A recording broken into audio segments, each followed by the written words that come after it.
Hello student, good morning सभी को। आप सभी का स्वागत है बिजनेस स्टडी की क्लास में।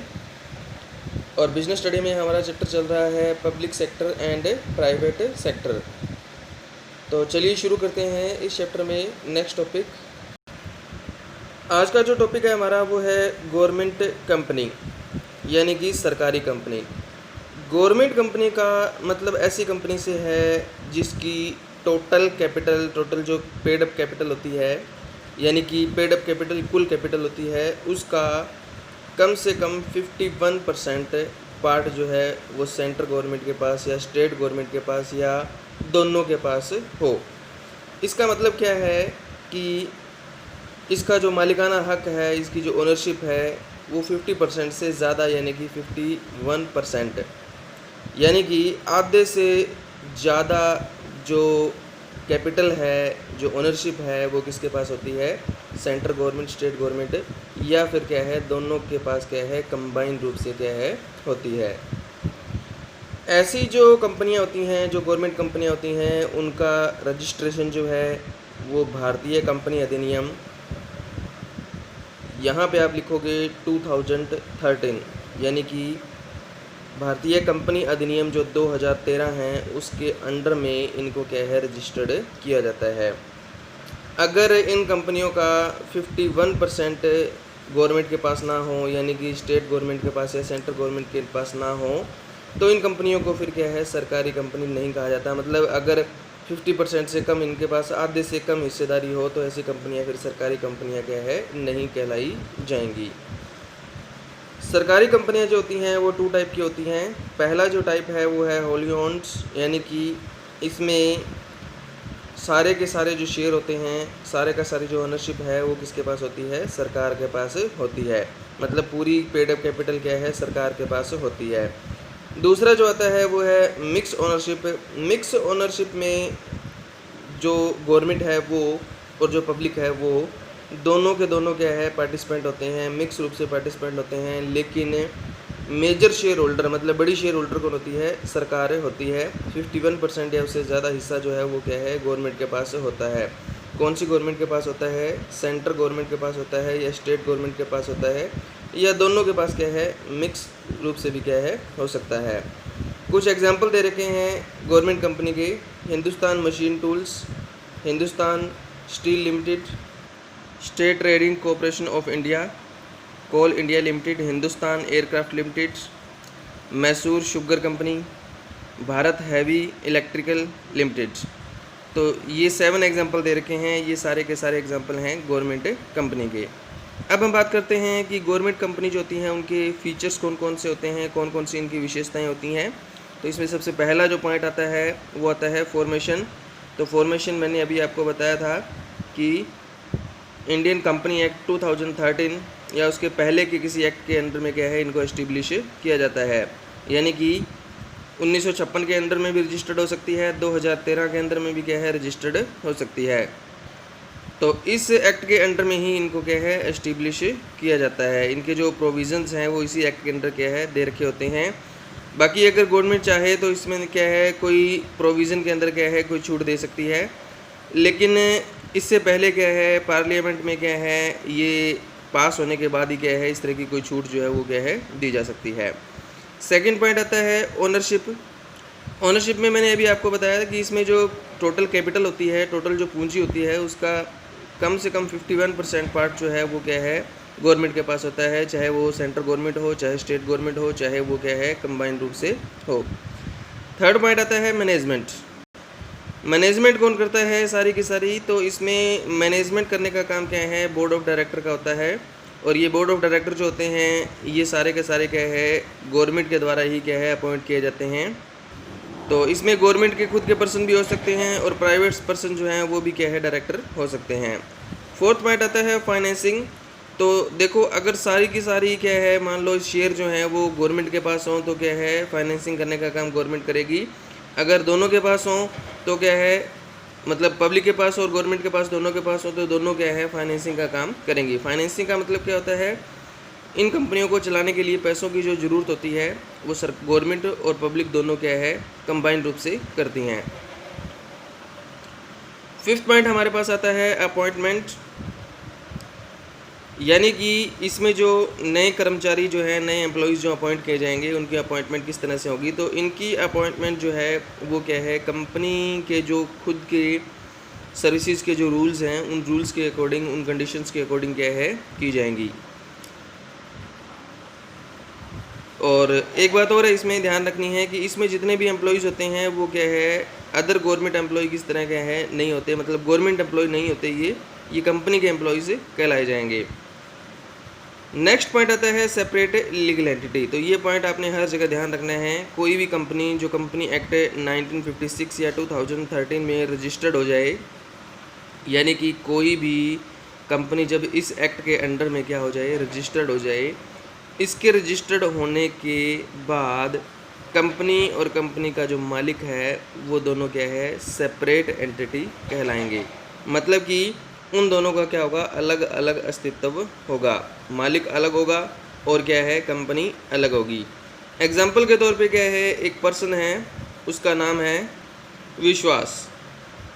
तो पर्सन का नाम है विश्वास और उसने कंपनी खोली और उस कंपनी का नाम उसने रखा विश्वास ट्रेडिंग कंपनी, और उस कंपनी को उसने क्या किया, रजिस्टर्ड करवाया। कंपनी अधिनियम 2013 या 1956 के अंडर में क्या है, उसको रजिस्टर्ड करवा लिया।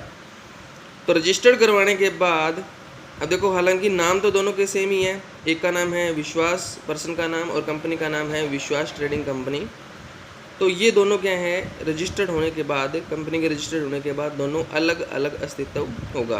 कंपनी क्या है, एक सेपरेट पर्सन होगी और जो व्यक्ति है विश्वास, वो क्या होगा, एक सेपरेट एंटिटी होगा। दोनों क्या है, अलग अलग एंटिटी कहलाएंगे। यानी कि कंपनी सेपरेट एंटिटी होने का मतलब ये है कि कंपनी अपने नाम से क्या है, प्रॉपर्टी रख सकती है, प्रॉपर्टी परचेज कर सकती है, अदर पार्टी से कॉन्ट्रैक्ट कर सकती है और कोर्ट में केस भी कर सकती है, और कोई अदर पर्सन भी क्या है, कंपनी के ऊपर केस कर सकता है। नेक्स्ट पॉइंट आता है इसमें 7th पॉइंट, एडमिनिस्ट्रेटिव ऑटोनॉमी। यानी कि इन कंपनियों को, जो सरकारी कंपनियां हैं, उनको क्या है, एडमिनिस्ट्रेटर से रिलेटेड जो स्वतंत्रता होती है वो पूरी तरह से इनको फ्रीडम होती है, और वो क्या है, अपने खुद के रूल्स वगैरह जो है वो बना सकती हैं और उनको अपने कंपनी के अंदर क्या है, लागू भी कर सकती हैं। उसके बाद हमारा पॉइंट आता है merit of government company. Government company के क्या फ़ायदे हैं। तो पहला देखो क्या कहता है, इजी फॉर्मेशन। गवर्नमेंट कंपनी का फॉर्मेशन करना क्या है, आसान है, क्योंकि कंपनी एक्ट के जो रूल्स हैं उनको फॉलो करके हम क्या है, कंपनी एक्ट में इनको रजिस्टर्ड करवा करके क्या है, इसको शुरू कर सकते हैं। ये पॉइंट आप डीमेरिट में भी लिख सकते हो कि कंपनी जो होती है उसको एस्टेब्लिश करना मुश्किल है, क्योंकि कंपनी के लिए क्या है, बहुत सारे डॉक्यूमेंट से रिलेटेड फॉर्मेलिटी पूरी करनी पड़ती है, तभी बहुत सारे डॉक्यूमेंट बनाने पड़ते हैं, तब जाकर के कंपनी रजिस्टर्ड होती है। उसके बाद है ऑटोनॉमी इन ऑपरेशंस, यानी कि जो डायरेक्टिंग है, ऑपरेटिंग एक्टिविटीज़ हैं, ठीक है, उसमें गवर्नमेंट का कोई भी इंटरफेयर क्या है, नहीं होता। इस वजह से क्या है, अपनी जितनी भी एक्टिविटीज़ हैं उनको क्या है, फ्रीली क्या है, ये चला सकती हैं, अपनी मर्जी से चला सकती हैं। थर्ड पॉइंट आता है फ्लेक्सिबिलिटी। हालांकि मैंने इसमें बताया कि इसमें गवर्नमेंट का कोई इंटरफेयर नहीं होता, इसलिए ये अपने रूल्स बनाती हैं और इन रूल्स में क्या है, ज़रूरत पड़ने पर क्या है, चेंज भी कर सकती हैं, और इसलिए हम कहते हैं कि इसमें फ्लेक्सिबिलिटी जो है वो ज़्यादा होती है। इसमें ज़रूरत के हिसाब से क्या है, चेंज जो है वो किया जा सकता है। फोर्थ जो पॉइंट आता है वो है क्विक डिसीजन। तो इसमें गवर्नमेंट का इंटरफेयर इसमें नहीं रहता, इसलिए क्या है, डिसीज़न लेने में क्या है, आसानी रहती है और डिसीज़न जल्दी लिया जा सकता है। फिफ्थ पॉइंट आता है इजी फाइनेंसिंग। तो जैसे मैंने आपको पहले बताया कि इसमें फाइनेंसिंग जो है, अगर मान लो सारे के सारे शेयर जो है वो गवर्नमेंट के पास हों तो गवर्नमेंट फाइनेंस करेगी, पैसा जो कलेक्ट करने का काम गवर्नमेंट का होगा। और अगर क्या है, गवर्नमेंट और पब्लिक दोनों की इसमें ओनरशिप है, तो दोनों क्या है, आसानी से क्या है, फाइनेंसिंग जो है वो कर सकते हैं। नेक्स्ट पॉइंट आता है बेनिफिट ऑफ प्राइवेट पार्टिसिपेशन। तो जैसे कि पहले बताया गया कि इसमें गवर्नमेंट के साथ साथ क्या है, आम जनता जो है, जनरल जो पब्लिक है, वो भी क्या है, इसमें शेयर परचेज करके क्या है, ओनरशिप जो है वो ले सकती है। तो जब इसमें प्राइवेट जो पब्लिक होती है वो इसमें जब ओनरशिप के रूप में क्या है, शामिल होती है, आम जनता जब इसमें क्या है, ओनरशिप के रूप में आ जाती है, तो उसमें बहुत सारे लोग ऐसे होते हैं जो क्या है, बहुत एक्सपर्ट होते हैं, उनके अंदर कोई स्पेसिफिक स्किल होती है, तो कंपनी उनकी स्किल का फ़ायदा उठा सकती है और उस बिज़नेस को क्या है, आगे तक ले जा सकती है। अब पॉइंट आता है हमारा लिमिटेशन ऑफ गवर्नमेंट कंपनी की क्या क्या लिमिटेशन है। तो पहला इसके अंदर जो पॉइंट दे रखा है हमारे पास, इनकम्प्लीट ऑपरेशनल ऑटोनॉमी, यानी कि ऑपरेटिंग जो एक्टिविटी है वो क्या रहती है, इसमें कोई फ्रीडम जो है वो, हालांकि चलो मेरिट में ये पॉइंट दे रखा था कि इसमें फ्रीडम रहती है, बट वास्तव में क्या है, इसमें फ्रीडम नहीं रहती। क्योंकि वैसे तो गवर्नमेंट का इंटरफेयर, जैसे मेरिट में कहा गया कि गवर्नमेंट का इंटरफेयर इसमें नहीं होता, लेकिन डायरेक्टली इंटरफेयर ना होकर के इनडायरेक्टली इंटरफेयर होता है। कैसे कि ऐसी कंपनियों के अंदर जो बोर्ड ऑफ डायरेक्टर होते हैं वो कौन अपॉइंट करता है, गवर्नमेंट जो है वो अपॉइंट करती है। तो जब उन लोगों को अपॉइंट किया जाता है, डायरेक्टर को अपॉइंट किया जाता है, तब उसको क्या है, अपनी मर्ज़ी से उनको क्या है अपॉइंट किया जाता है। तो गवर्नमेंट को जहाँ फ़ायदा होता है वहाँ उन लोगों को अपॉइंट करती है। इस वजह से क्या है, इसमें ऑपरेशनल एक्टिविटी जो होती हैं उनको क्या है सही तरीके से क्या है उनको कंप्लीट करने में क्या है प्रॉब्लम क्रिएट होती है। नेक्स्ट पॉइंट आता है इसमें नॉन कंटिन्यूटी इन पॉलिसीज़। तो इसमें जो बोर्ड ऑफ डायरेक्टर होते हैं, चेयरमैन होते हैं या हाई लेवल के जो ऑफिसर्स होते हैं, उनका अपॉइंटमेंट जो है वो गवर्नमेंट करती है। और जब वो बार बार बदलते रहते हैं तो उसमें क्या है, बार बार जैसे ही उनमें चेंज आएगा, मतलब एक डायरेक्टर या एक चेयरमैन क्या है जाएगा और उसकी जगह कोई दूसरा आएगा तो वो अपनी नई पॉलिसीज़ बनाएगा। तो इस वजह से जैसे जैसे क्या है नए व्यक्ति आते हैं, नए हाई लेवल के ऑफिसर आते हैं, वैसे वैसे क्या है कंपनी की जो पॉलिसीज़ हैं उसमें क्या है चेंज होता जाता है। और पॉलिसीज़ में क्या है कोई कंटिन्यूटी जो है वो क्या है नहीं बन पाती, कोई फिक्सिटी जो है वो क्या है नहीं बन पाती। इस वजह से कंपनी के जो ऑब्जेक्टिव हैं उनको अचीव करने में क्या है प्रॉब्लम क्रिएट होती है। थर्ड पॉइंट दे रखा है इसके अंदर, लेक ऑफ प्रोफेशनल एफिशिएंसी, यानी कि गवर्नमेंट जो कंपनी होती है उसमें जो वर्कर अपॉइंट किए जाते हैं उसमें गवर्नमेंट की इंटरफेयर जो है वो रहती है। इस वजह से कंपनी को चलाने के लिए जो एक्सपर्ट लोगों की ज़रूरत होती है वो लोग जो है वो क्या है इसमें अपॉइंट नहीं हो पाते और कंपनी जो है वो क्या है तरक्की नहीं कर पाती, ग्रोथ जो है वो नहीं कर पाती। क्योंकि इसमें जो डायरेक्टर भी अपॉइंट किए जाएंगे या हाई लेवल के जो पर्सन जो है उनको अपॉइंट किया जाएगा उसमें गवर्नमेंट का इंटरफेयर रहेगा। तो एक्सपर्ट पर्सन ना आने की वजह से क्या है कंपनी ग्रोथ जो है वो नहीं कर पाती। नेक्स्ट जो पॉइंट है वो है हमारा फियर ऑफ पब्लिक अकाउंटेबिलिटी, यानी कि इन कंपनियों को अपनी जो एनुअल रिपोर्ट, देखो हर एक कंपनी को अपनी वार्षिक रिपोर्ट तैयार करनी होती है साल के अंत में। 31 मार्च को साल ख़त्म होता है और 31 मार्च को कंपनी को अपनी क्या है अंतिम रिपोर्ट जो है वो क्या है तैयार करनी होती है। और जो संसद होता है, संसद के सामने क्या है वो पेश करनी होती है। कोई भी सरकारी कंपनी है वो क्या करेगी, अपनी एनुअल रिपोर्ट तैयार करेगी और एनुअल रिपोर्ट तैयार करके उसको क्या है पार्लियामेंट के अंदर क्या है उसको प्रेजेंट करेगी। और अगर उसमें कोई कमी रहेगी तो वहाँ पर क्या है आम जनता की के प्रति जो अकाउंटेबिलिटी, जो जवाबदेही क्रिएट होती है, वहाँ क्या है वो जवाबदेही क्या है जब बनेगी तब क्या है इन कंपनियों के लिए क्या है प्रॉब्लम क्रिएट हो जाती है। तो ऐसे डर से बचने के लिए जो मैनेजर्स होते हैं वो क्या है रिस्की डिसीजन जो है वो नहीं लेते और कंपनी जो है वो क्या है अदर कंपनियों से क्या रह जाती है, पीछे रह जाती है। तो ये हमारे पॉइंट है लिमिटेशन ऑफ गवर्नमेंट कंपनी के। अब हमारा जो पॉइंट आता है कि इनकी यूटिलिटी क्या है, मतलब कब जो गवर्नमेंट कंपनी है उनकी ज़रूरत कब पड़ती है। तो पहला पॉइंट जो दे रखा है, जहाँ पर प्राइवेट सेक्टर के साथ साथ क्या है पब्लिक सेक्टर दोनों की मतलब पार्टिसिपेशन ज़रूरी हो, वहाँ पर हम क्या है गवर्नमेंट कंपनी का यूज़ जो है वो कर सकते हैं और दोनों को मालिक जो है वो क्या है बना सकते हैं।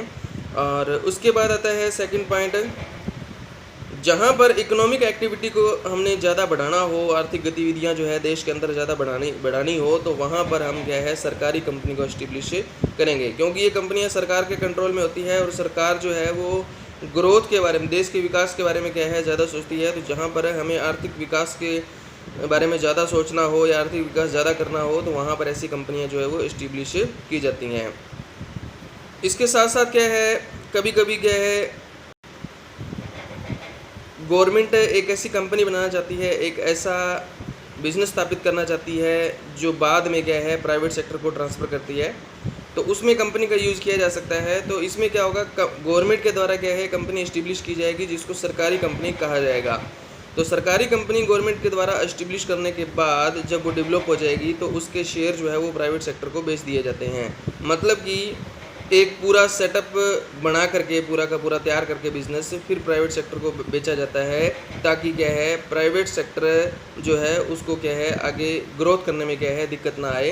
तो ऐसी कंडीशन में भी क्या है जो गवर्नमेंट कंपनियां जो है वो इस्टेब्लिश की जा सकती हैं।